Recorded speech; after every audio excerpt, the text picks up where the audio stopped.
Hello जी, मैं हूं तस्खीर। इस वीडियो के अंदर मैं रिएक्शन करूंगा Hania Aamir film breaks records.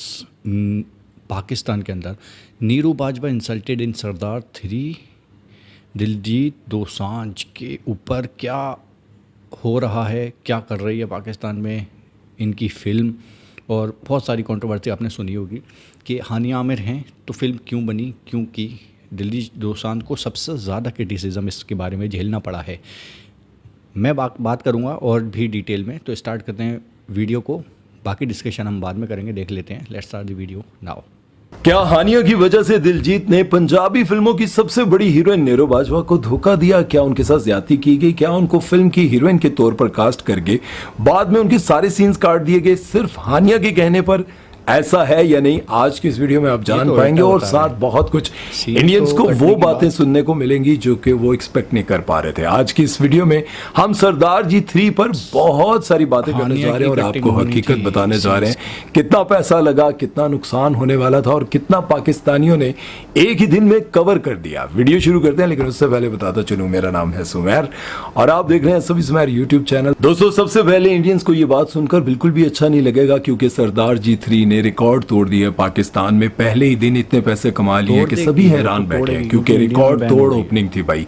First day पर तकरीबन 5 करोड़ रुपए के करीब उन्होंने कमा लिए, क्योंकि इंडियंस ये सोच रहे थे कि इंडिया में इस फिल्म को बैन करके हमने दिलजीत का बहुत बड़ा नुकसान कर दिया। इस फिल्म में जिन लोगों ने पैसे लगाए थे वो तो बिल्कुल डूब गए, लेकिन वो ये जानकर हैरान होंगे कि कितना पैसा लगा था और कितना पहले ही दिन रिकवर हो गया। आपको सब कुछ पता चलेगा, लेकिन और भी बहुत सारी बातें अभी बाकी है। सबसे बड़ी बात यह है कि इंडिया की सबसे बड़ी पंजाबी फिल्मों की हीरोइन नीरू बाजवा इस फिल्म में काम कर रही हैं, लेकिन ये बात जानकर आप हैरान होंगे, इस फिल्म में उनके बहुत कम सीन्स हैं। लेकिन सारे मामलात पर डिस्कस करने से पहले पाकिस्तानियों से ये रिक्वेस्ट है कि जरा इस पर गौर करें कि दिलजीत की जिंदगी को इस वक्त बहुत ज्यादा खतरा है। उनको गद्दार करार दिया जा रहा है और बहुत सारे इंडियंस ये कह रहे हैं कि इसको मार देना चाहिए, इसको इंडिया आए तो इसका वो हशर करना चाहिए कि ये सारी जिंदगी याद रखे।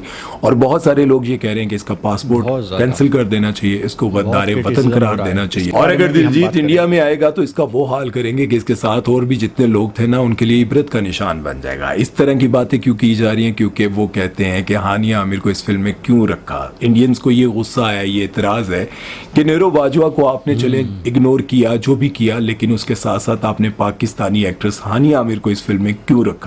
लेकिन मैं ये कहता हूं ये मुनाफिकत है, क्योंकि जब दिलजीत से ये बात पूछेगी कि जब आप जानते थे कि इंडिया और पाकिस्तान की जंग चल रही है और इतने बड़े मसाइल चल रहे हैं, तो आपने हानिया को क्यों कास्ट किया, हानिया को क्यों इस फिल्म में रखा और इस फिल्म से निकाला क्यों नहीं? इसके जवाब में उन्होंने ये कहा कि जब मेरे बादशाह के और हानिया के बहुत अच्छे ताल्लुकात थे, दोस्ती थी, हमने कभी सोचा भी नहीं था कि फिल्म बनाएंगे, लेकिन हानिया और मैंने फैसला किया चलो पाकिस्तानी और इंडियन इतना ज्यादा हमें पसंद करते हैं, तुम मेरे कॉन्सर्ट पर आती हो तो लोग इतने खुश हो जाते हैं, तुम बादशाह के कॉन्सर्ट पर जाती हो तो इतने खुश हो जाते हैं, हमारी दोस्ती बहुत अच्छी है, तो क्यों ना हम कोई फिल्म बनाए।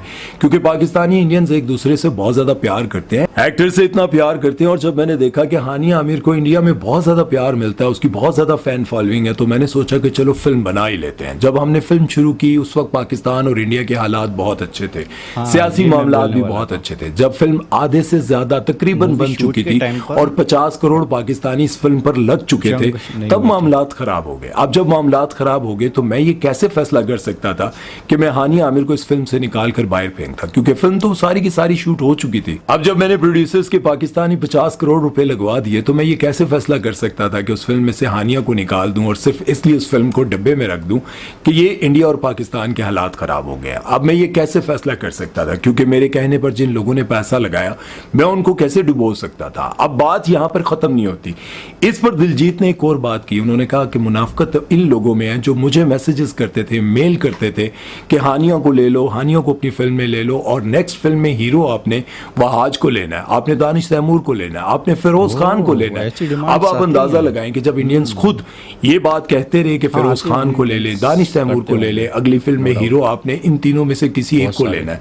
और हानिया के लिए तो उन्होंने बहुत जोर डाला, बहुत शोर डाला और बहुत बार कहा कि हानिया को कास्ट कर। दिलजीत के कॉन्सर्ट पर जब हानिया गई थी और वहां पर देखा था आप लोगों ने, कितना लोगों को अच्छा लगा था, कितना लोगों ने शोर मचाया था, कितनी फैन फॉलोइंग थी, उसको देखकर आप सोच सकते हैं कि इंडियंस को इतना बुरा अब लग रहा है कि इंडियंस ने ये कहना शुरू कर दिया है इसका पासपोर्ट कैंसिल करें, इसके बैंक अकाउंट सील कर दें, इसको गद्दारे वतन करार दे दें, इसको अगर इंडिया में लाए तो इंडिया में इसको मार देंगे, इसके साथ ये करेंगे वो करेंगे। अब मुझे ये बताएं कि ये मुनाफकत नहीं तो क्या है? एक तरफ आपने खुद हानिया हानिया के नारे लगाकर उस फिल्म में उनको कास्ट करवाया और उसके बाद आप लोगों ने फेरोज खान को हीरो लेने के लिए बोला, दानिश तैमूर को और वहाज को, इन सब को आपने फिल्म में हीरो लेने के लिए बहुत सारी मेल्स की। लेकिन जब एक सिंगर ने आपकी फरमाइश को पूरा करते हुए पाकिस्तानी एक्ट्रेस को अपनी फिल्म में लिया, एक बहुत बड़ा रिस्क लिया, उनको ये पता था कि हालात कभी भी खराब हो सकते हैं, लेकिन उन्होंने अपने चाहने वालों की फरमाइश पूरी की, करोड़ों रुपया खर्च किया। अब जब करोड़ों रुपया खर्च हो गया तो आप लोगों ने कहना शुरू कर दिया कि उसको निकालो। भाई वो पैसे क्या दरख्तों से उतारता है? लंदन में क्या, अब मेरे मुंह से कुछ और निकल जाएगा यार। और इससे भी बुरी बात यह है कि इंडियन चैनल ने इतना गिरकर काम करना शुरू कर दिया कि उनको उठाने के लिए नीचे झुकने का भी दिल नहीं करता। कहता है कि यार इतना गिर गए, अब इनको उठाने के लिए खुद भी मट्टी में मट्टी होना पड़ेगा।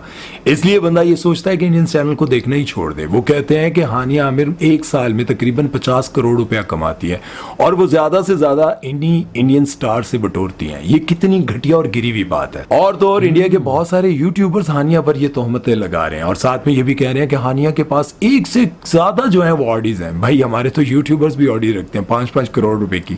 आप बातें कैसी करते हैं यार? हानिया आमिर तो पाकिस्तान की बहुत बड़ी स्टार है। और मैं आपको ये भी बताता चलूं कि बहुत सारे लोगों को यूं लगता होगा कि जब से ये सोशल मीडिया का दौर आया या फिर मायरा खान का कोई ड्रामा हिट हुआ, तब से इंडियंस ने पाकिस्तानी एक्ट्रेस को कास्ट करना शुरू किया। तो जरा ये गौर से सुने, बहुत पुरानी बात है, यानी कि 1983 की बात है। पाकिस्तानी एक्टर नदीम बेग, उन्होंने इंडिया की फिल्म में कास्ट किया था और उनको मिन्नतें करके वहां पर बुलाया गया था। फिल्म का नाम था गहरी चोट। और ऐसा नहीं है कि फिल्म गहरी चोट जो कि 1983 में रिलीज हुई थी तो आप लोगों को लग रहा होगा कि उस वक्त के छोटे मोटे एक्टर्स डाले होंगे। नहीं, उस फिल्म में काम कर रहे थे शशि कपूर, शर्मिला टैगोर जो कि सैफ अली खान की वालदा है, और परवीन बाबी, और भी बहुत सारे बड़े स्टार्स उस फिल्म में काम कर रहे थे। ऐसा नहीं है कि ये आज के दौर की बातें हैं कि हमारे एक्टर्स को बुलाया जा रहा है। और मोहम्मद अली जो कि पाकिस्तान के बहुत ही लेजेंडरी एक्टर थे, अल्लाह ताला उनको जन्नतुल फिरदौस में जगह अता फरमाए, वो भी इंडिया में काम करके आए थे। ये अब 90s की 1983, 1982, 1985 की बातें हैं जो मैं आपको बता रहा हूँ। अब लोगों को लग रहा है कि शायद मायरा खान के दौर से ये सब कुछ शुरू हुआ। नहीं, ऐसा नहीं। खैर, सरदार जी 3 जो कि पाकिस्तान और इंडिया में एक टाइम पे रिलीज होनी थी, इंडिया वालों ने इतराज करना शुरू कर दिया और कहा कि यहाँ पर ये फिल्म रिलीज नहीं होगी। हो सकता है पंजाब में रिलीज हो जाती, लेकिन पंजाब में भी उन्होंने कहा कि अगर पंजाब में रिलीज होगी तो वहां पर भी बहुत बड़े हंगामे होंगे। पंजाबियों ने नहीं किए, लेकिन बाकी जितने इंडियंस हैं उन्होंने धमकियां दी कि वहां पर भी ये रिलीज नहीं होनी चाहिए। अब वहां पंजाब में भी रिलीज नहीं हो रही, लेकिन पाकिस्तानियों ने बड़े खुले दिल से कहा यार रिलीज करो यहाँ पर, हमें तो कोई एतराज नहीं है, कोई मसला ही नहीं है, करो। और ऊपर से देखो हमारी अपनी पर्सनल फिल्मों पर इतने पैसे नहीं बने जितने उनके एक दिन में बन गए। खैर, दिलजीत पाजी को लगता था कि मेरी फिल्म जो है वो डब्बे में पड़ी रहेगी, या फिर पाकिस्तान और इंडिया के हालात अच्छे होंगे तब रिलीज कर लूंगा, या फिर वो सोचते थे कि कनाडा में, अमेरिका में, जहां जहां पंजाबी रहते हैं वहां रिलीज करके इस पैसे जितने कवर हो सकते हैं वो करूंगा। लेकिन उसके साथ साथ पाकिस्तान में बहुत सारे एक्टर्स हैं जिनको बहुत बुरा लग रहा है कि इस फिल्म को पाकिस्तान में क्यों रिलीज किया गया। उसकी वजह क्या है? सबसे पहले मैं आपको बताता हूँ इमरान अब्बास की। उन्होंने इतराज किया कि शर्म करनी चाहिए, इन लोगों को शर्म आनी चाहिए, जो कि पहले मुहर्रम में इस फिल्म को रिलीज किया गया। अब एक तो बात बिल्कुल ठीक है, मुहर्रम का एहतराम हम सबको करना चाहिए, दिली दुख भी होता है और इस पर तो कोई दो राय नहीं है, लेकिन इसके पीछे एक और वजह भी है। इमरान अब्बास की फिल्म आई थी जिसका नाम था जी वे सोनिया जी, और उस फिल्म में उनके साथ इंडिया की पंजाबी फिल्मों की बहुत बड़ी हीरोइन जिनका नाम है सिमी चाहल, वो काम कर रही थी। अब जाहिर उस फिल्म का उनको बड़ा इंतजार था, लेकिन उस फिल्म में कुछ डायलॉग्स ऐसे थे जो कि पाकिस्तान के खिलाफ थे। पाकिस्तान के बारे में कुछ उन्होंने बुरा भला कहा था, जिसकी वजह से उस फिल्म को पाकिस्तान में रिलीज नहीं होने दिया गया। अब जाहिर है मुहर्रम में बाकी जितनी फिल्में लगी हुई हैं सिनेमा घरों में, उन पर भी एतराज करना चाहिए। बहुत सारी फिल्में लगी हुई हैं, सिनेमा घरों को बंद कर देना चाहिए। अगर ये इतराज इस तरह होता तो माना जाता है इमरान अब्बास का इतराज है, लेकिन असल दुख की वजह लोगों का ये कहना है कि उनकी फिल्म को रिलीज नहीं होने दिया गया था, उनकी फिल्म को पाकिस्तान में बैन किया गया था क्योंकि वो पाकिस्तान के खिलाफ थी। उसका जो स्क्रिप्ट था वो पाकिस्तान के खिलाफ था, जो कि हमारे लोगों को देखने में अच्छा ना लगता। शायद कुछ ये वजूहात थी। बहरहाल आप लोगों को क्या लगता है इन दोनों बातों में क्या हो सकता है? इमरान अब्बास जाहिर है आप सभी को पता है कि वो अहले तशी हैं और वो इस बात से कह रहे हैं, तो फिर उनको बाकी फिल्मों पर भी एतराज करना चाहिए, क्योंकि लव गुरु भी चल रही है और उसके साथ साथ और भी बहुत सारी फिल्में हमारे सिनेमा घरों में चल रही हैं। और एक और मैं देख कर आया था तीसरी सौकन, वो फिल्म देख कर आया था, उस पर भी एतराज करना चाहिए था। उनको एक पूरी लिस्ट पर बात करनी चाहिए थी कि ये फिल्में पाकिस्तान में चल रही हैं, इनको बैन करना चाहिए, मुहर्रम में नहीं चलना चाहिए, लेकिन उनको इतराज़ है। अब आप लोगों को क्या लगता है इस बारे में, आप लोगों ने मुझे ज़रूर बताना। और अब बात करते हैं नेरो बाजवा के बारे में। तो नेरो बाजवा को इस फिल्म में कोई धोखा नहीं दिया गया, क्योंकि वो दिलजीत के साथ हर इंटरव्यू में, हर पॉडकास्ट में खुद साथ जाकर बैठ रही हैं, साथ बात कर रही हैं। और अगर ऐसा होता कि उनको बुरा लगा या उनके साथ धोखा हुआ, उनके सीन्स काटे गए हैं या फिर हानिया के कहने पर उनके साथ कुछ किया गया, तो वो कभी भी इस फिल्म की रिलीजिंग के बाद उनके साथ कहीं पर ना बैठती, कहीं पर ना जाती। लेकिन वो उनके साथ साथ हैं, उनके साथ बैठकर इंटरव्यूज दे रही हैं। अब इस फिल्म की कहानी कुछ ऐसी है कि वो सारी की सारी जो है वो हानिया आमिर पर पिक्चराइज हुई है, गाने भी सारे उन पर हैं। उनका तो छोटा सा सीन है, छोटा सा रोल है, लेकिन इतराज उनको नहीं है, तो बाकी लोगों को क्यों है? उन्होंने अपने जितना उन्होंने काम किया उसके हिस्से के उन्होंने पैसे लिए, पेमेंट ली है, और उनको पहले बताया गया था कि ये कैरेक्टर है आपका। ऐसे कैसे हो सकता है कि पूरी फिल्म से उनको काट दिया गया? अगर ये सब इतना आसान होता तो फिर दिलजीत क्या करते? हानिया आमिर को काट कर इंडिया में कम से कम अपने लिए गद्दार वतन का लक़ब तो ना लेते।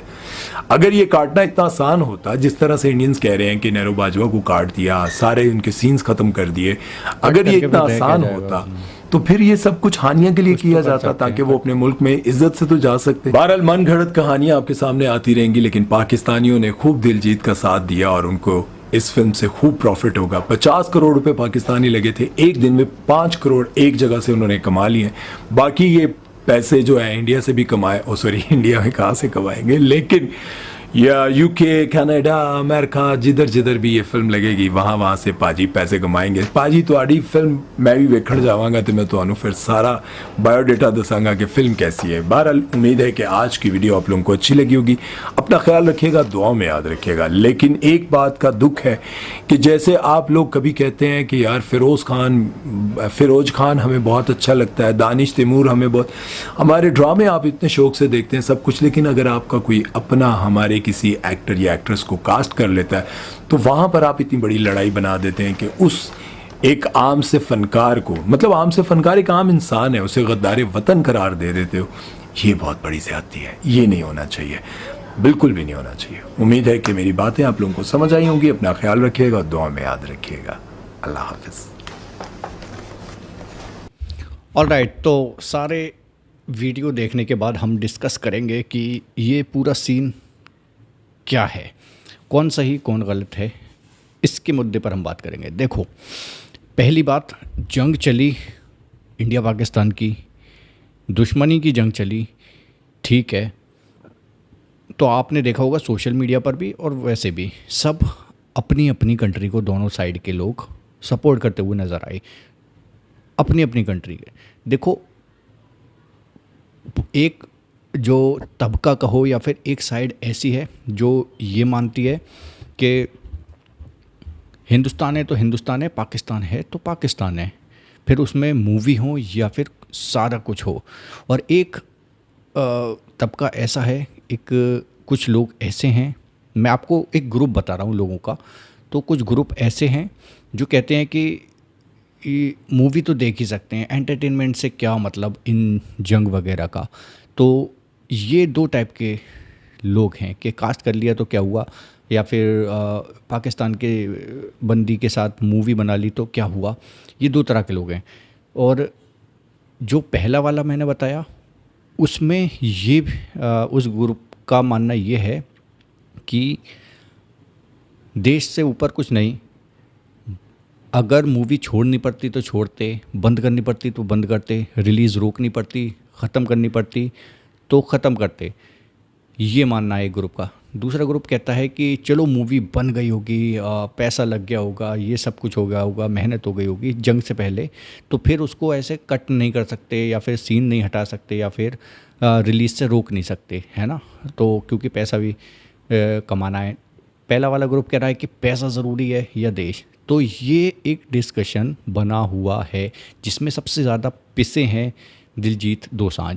यहाँ पर एक पॉइंट रखना चाहूँगा मैं, ठीक है, दिलजीत दोसांझ ने काम किया, he is a part of that movie, ठीक है, ओके, बल्कि बड़ा पार्ट है। हानिया और दिलजीत मेन लीड रोल में हैं। थिंक मैंने मूवी देखी नहीं है, लेकिन मैं जहाँ तक समझ रहा हूँ ट्रेलर वगैरह को देखा था, उसको देखते हुए तो ये मुझे समझ में आता है। तो यहाँ पर एक पॉइंट ये है मेरा मेरा क्या बल्कि बहुत सारे लोगों का ये पॉइंट है कि कास्टिंग दिलजीत के हाथ में थी क्या? दिलजीत पार्ट है इसका। डायरेक्टर या प्रोड्यूसर चाहते तो रखते सानिया को, या चाहते तो ना कर देते। लेकिन हाँ, ये बहुत सारे लोगों की मिली भगत या फिर सोच आप कहो तो उस पर अग्रीमेंट था सबका, दिलजीत से लेकर प्रोड्यूसर, एक्टर्स एंड डायरेक्टर्स, सारे जो फिल्म मेकर्स हैं उनका अग्रीमेंट रहा होगा, सबका डिस्कशन हुआ होगा कि हम हानिया को लेकर एक मूवी बनाते हैं। इंडिया पाकिस्तान दोनों की पब्लिक में बढ़िया मूवी चलेगी, एंटरटेन होंगे लोग, फैंस हैं बहुत सारे, तो पैसा भी आएगा। तो बहुत सारे अथॉरिटी होंगे ना, सिर्फ ये थोड़ी ना कि हम इंडिया और पाकिस्तान की पब्लिक को खुश कर देंगे थोड़े थोड़े लोगों को और बिजनेस नहीं करेंगे। बिजनेस भी जुड़ा है इससे, क्योंकि पब्लिक बहुत है दोनों कंट्री में, सबसे ज़्यादा इंडिया में चलती तो बहुत ज़्यादा अब तक का बिजनेस हो चुका होता, ये आप समझ सकते हो। तो मैंने आपके सामने 2 ग्रुप रख दिए, यहाँ पर ये डिस्कशन है। अब किसके साथ जाना चाहिए, क्या होना चाहिए, कौन से ग्रुप को की बात आपको सही लगती है, वो मुझे कमेंट सेक्शन में बताओ। मोस्टली पीपल यही कह रहे हैं। अब देखते हैं इस सीन में आगे क्या होता है। बिजनेस करेगी, ये बात तो आम है, कोई हैरानी नहीं हुई मुझे कि पाकिस्तान में अच्छा बिजनेस करेगी। जब इंडिया में बैन हुई है, क्रिटिसिज्म हो रहा है सरदार जी का और दिलजीत का, तो जाहिर सी बात है पब्लिक और ज़्यादा गई होगी वहाँ पर देखने कि इंडियन मूवी लगी है भाई, और वो भी इंडिया में बैन, तो वो पब्लिक और ज़्यादा गई होगी वहाँ पर देखने। तो आप लोग बताओ इसमें क्या सही क्या गलत, आप लोगों का क्या व्यू है, point of view comment section में बताओ। एंड करते हैं वीडियो को, बाय।